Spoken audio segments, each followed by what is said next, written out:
Alrighty guys, welcome back to another episode here on the Pit Stop, when we're here refueling the Neo Argama. This is Gundam Jack, and normally we'd be here accompanied with Gundam Mike, but he's not here today. He's out running some errands and running some missions for us, so it'll just be me this time. He's the one that usually covers the news, so instead of that, we'll be just covering the review episode for the chapter for My Hero. And then we'll talk about Yasahime as well, since hopefully you guys are interested in that. So basically, the chapter for My Hero opens up with Nana, of course, being there with Deku. And Deku's still on the ground. And then you see her saying, "Look, to think we'd meet here after my passing." And she's talking to All For One, obviously. So most of this chapter is just All For One and Nana going back and forth. All For One explaining, the details behind why all the previous predecessors for Deku's quirk can pretty much appear and talk to him, and he's able to have access to their quirks and abilities. And it explains this, right? In the past, there were accounts of patients who underwent organ transplants having their personalities adopt one similar to their donors. Most dismissed it as some occult superstition, but I've experienced the same phenomenon myself, right? He says, "I would sometimes have riveting dreams featuring the holders of the various quirks that I had seized. And whenever it happened, I was disheartened, left with a similar feeling of guilt as them." Right? But then he would explain that once he relinquished the quirk, he would stop having those dreams, those feelings of other people. So then he goes on to explain that, his younger brother, the first wielder, he's his spirit, his thoughts, his mentality is forever now trapped inside of the realm that encompasses the idea behind the quirk. And pretty much we get an explanation that the location that they're currently in is pretty much the villain's domain, trapped in their mind kind of thing. So this is mentally that's where they are, I guess. And then Shigi acknowledges that that's his grandma, and then he says, "Whatever the reason, don't worry, grandmother, I blame you too." He acknowledges her, but he's saying that everything that's happened to him is all her fault, basically. And they go back and forth, exchanging energy pressure, I guess you could say. And Deku's here saying one for all is being eroded, right? And what I really liked about this chapter is that the villain here, pretty much speaking to Nana as Shigi is trying to fight for control for his mental well-being, I guess. He's explaining, give up your abilities, have Deku, give up and transfer everything. And then she explains that no, that's not how that works, right? So it's saying that they kind of chose Deku as the next successor, and and the ability isn't going to give itself up so easily, since they know that Deku is the one who's meant to have the power, right? And this is brilliant. This is the birth of the symbol of fear, Holt, though it doesn't seem to be enough. And then that's when you get the first wielder. He finally manifests himself and says, "Considering my brother can be just as stubborn as me at times, manipulating this kid this time, brother." And he's actually talking to him, right? It says, "It will save us all a lot of time if you hand over the power to me." And he says it here, "Look, we won't be going to you. We have chosen to remain within this boy." And they pretty much are telling them, "Hey, no, we're here with Deku. We pretty much have made up our decision that this is the person that we're going to entrust all of our will to, right?" And then Shigi's like, "No, I'm getting pushed back, right? This power that Master couldn't control for himself. What the hell?" And then he just pretty much telling him, "Hey, Shigi, reach out for the power for yourself. Don't cower in fear," kind of thing, right? "If your strength is combined with me, then I can take it. Then these ghosts from my past victories can be finally put to rest."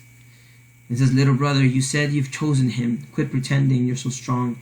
Shouldn't you know by now? I've been watching through Tomura." And then Deku's over there saying, "No, look, he's frozen on the ground, unable to move." That's what he's saying. This is what they're saying to Deku, right?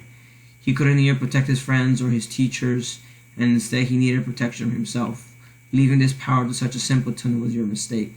Which is ironic because that's the name of the chapter, obviously, mistake. But it's not, obviously. He says, look, he's not a mistake.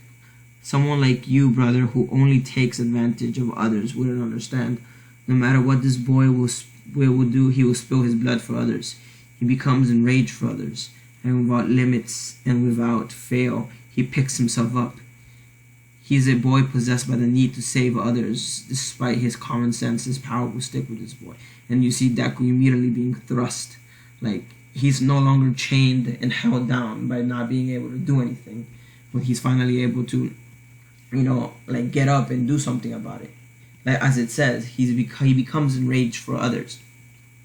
He'll overcome any limits for the sake of someone else. He does not care about himself. In the same regard that he cares about someone else. Like, he would go out there and spill his own blood for the sake of someone else, because he knows that is the right thing to do. And then at that moment, everything that happens kind of erupts, and they all go back to the physical world, right? And then Deku understands that he didn't lose his power, but they come to the understanding that, it says, Shigaraki, please don't move anymore. They understand now that they're so exhausted from fighting, mentally, physically. Even if Shigi, regenerates, he's mentally drained. He's tired. They shouldn't continue this fight anymore. And Deku understands. He says, please stop. We can't keep going. We can't keep doing this. And then we get a cut to the villains, right? To the League of Villains. And, we're about to liberate this good-for-nothing hero society. And then you hear Toga, right? They're talking to Toga, and it says, Toga, are you alright? It's dangerous to stand by the ledge. You were looking for them earlier, right? Those UA kids, you love them, even though they're heroes. And then she's asking, at what point do they draw the line? If a hero's duty is to save people, was Jin-kun not a person in their eyes?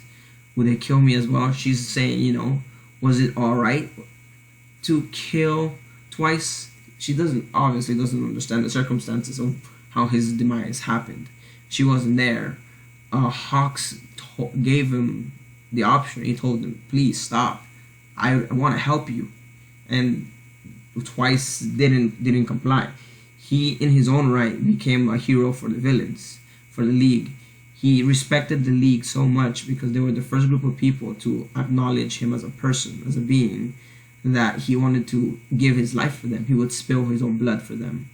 And he pretty much did, and it led to his demise. And Toga didn't understand that. She wasn't there. She doesn't know. She assumes that the heroes were just ruthless and they spilled blood for the sake of spilling blood.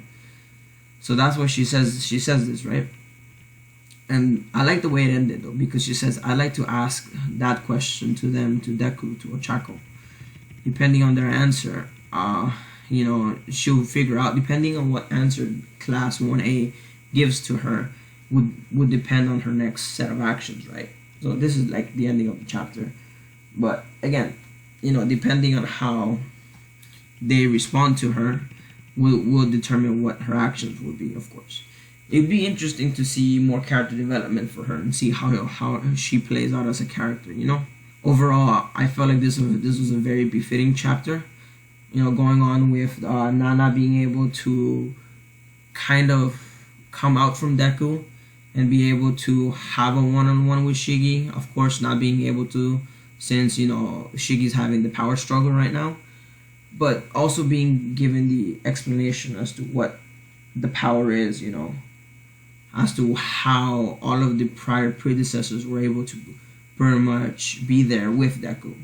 My question here, obviously, is if this is how this plays out, right, and this explained that because the power keeps being passed down from successor to predecessor and vice versa, or however you want to say it, the power keeps being passed down, then why did it take all the way up to Deku to be able to experience all of these powers, to be able to activate all of these quirks and have all of these heroes in the form of the vestiges come out and interact with Deku? All Might explained that never happened to him.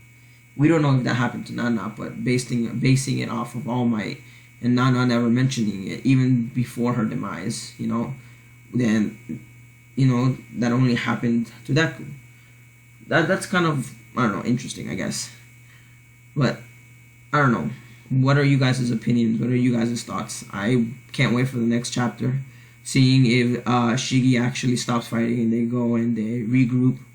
Maybe not. I mean, Gigantomachia is still out there too. He's on his way. Want to see how Toga reacts and what she does. And then moving on, we'll talk a little bit about Yasahime. Basically, this was episode 2. To me, episode 2 felt like what episode 1 should have been. Episode 2 was a very good introduction. I would have appreciated episode 1 as an OVA or something for the original show. Introducing new characters to some degree, how they did in the first few minutes. And then giving you the epilogue at that moment in time. Afterwards, would have been nice for the original fans back then. Whereas episode 2 felt like what a true introduction was, right? Alright, so it was pretty much what an introduction episode to the series would have been, right? You get told what happens in the synopsis. The two sisters, Towa and Setsuna, when they were children, they got separated because of a fire. You pretty much get a little bit of character development of them as kids. You see a little montage of them doing stuff as children in the forest. And one day while they're sleeping, something happens and there's a fire. They get separated. Basically, what happens is that a giant tree falls on the two sisters. Setsuna being the good person that she is, I guess, she pushes Towa out of the way, and they pretty much get split at that point, right? Towa, she recuperates, she gets back up, and then she starts wondering, hey, what happened, right? She jumps back to the other side of the tree, noticing that her sister's gone. She hears the voice and she smells her, but she can't understand what happened. And then at that moment, her eye activates, and then it's explained that each of the sisters has a pearl, and it is rainbow colored pearl, I guess. Each one represents a color, has some sort of magical abilities or whatever. Similar, I guess.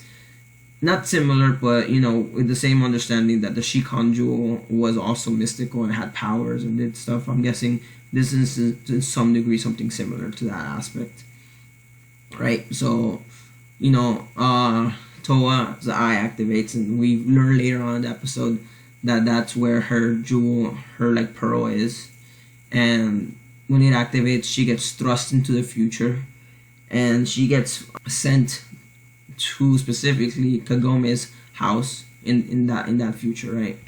She gets sent to that house next to the sacred tree, and Kagome's younger brother is the one who finds her. And he immediately understands that she came from the past. He immediately, because the way she's dressed, the way she speaks, everything, she's like, oh, this person's from the past, from the feudal era where my sister went. He immediately agrees to help her look for her sister. You see a little quick montage of them looking, and then it's explained that he eventually adopts her, and then because of who she is, she's bound to always get into trouble, and she does. As the episode plays out, you get to see that as she grew up, she would get into fisticuffs or fights, however you would like to pronounce it. And she explains it that the reason why that happened was because when she was younger in school, she defended someone from a bully. And from that moment on, she's kind of always been on the receiving end. She defended someone from a bully, so they kept going after her. And then even when she entered high school, she ended up being transferred to an all-girls school, hoping that, her fighting days would be over. But as she's on her way to her first day of school, some guys come up and they try to instigate a fight with her. She immediately takes them down like it's nothing. They say, we'll be back. Then she makes it to school. At the end of the day, she's like, oh, I'm in trouble. I'm at the principal's office. I'm probably gonna get transferred to another school or something. The principal tells her, hey, I understand when this and that. gives her a slap on the wrist basically and says, "Hey, next time we'll do something about it, but for now, just let this be a one-time thing." At that moment, we get a cut back to the feudal era, and we see that Setsuna is now with Kohaku and the other girls. And they end up finding a centipede-looking demon who ends up stealing the 2 gems that Setsuna and the other girl had, and they steal them. And at that moment, the sacred tree resonates with the fact that the 2 pearls were stolen, and everybody gets thrust into the present time. At the same time, Towa gets into a scuffle with the older brother of one of the gang members from earlier in the day. He has her family kidnapped. You see Kagome's grandpa, you see Kagome's mom, and then you see Towa's adoptive little sister, because she was adopted into Kagome's brother's family. So you see them there tied to the tree. She pretty much is at her wit's end. She can't do anything because her sister, her family are pretty much hostages. At that moment, you see a vision of the past, right, like a memory, and you see it's Kagome's brother telling her, "Hey, maybe it's not a good idea to use your powers because that's not common here, right?" So the understanding that she knows that she has some sort of abilities even as a little girl, because she knows she came from the past and everything. And then at that moment she's like, "Screw it, we gotta fight now." So she uses her speed and her jumps, and she takes down the gang members like nothing. And then that's when the tree activates and everybody's ran away already, and everybody gets thrust into the future. The centipede and pretty much everyone else that was there gets thrust into the future. And then at that moment, she, Towa remembers. She acknowledges, "Hey, Setsuna, that's my sister." She remembers the scent. She remembers everything. She's like, "You're all grown up," and they don't recognize Towa. Nobody does. And that's how the episode practically ends. To me, that was a great introduction. You get to see them as little kids. You get to see how they were separated. You get to see Towa's life in present day Japan. You get to see some of Setsuna's life in the past.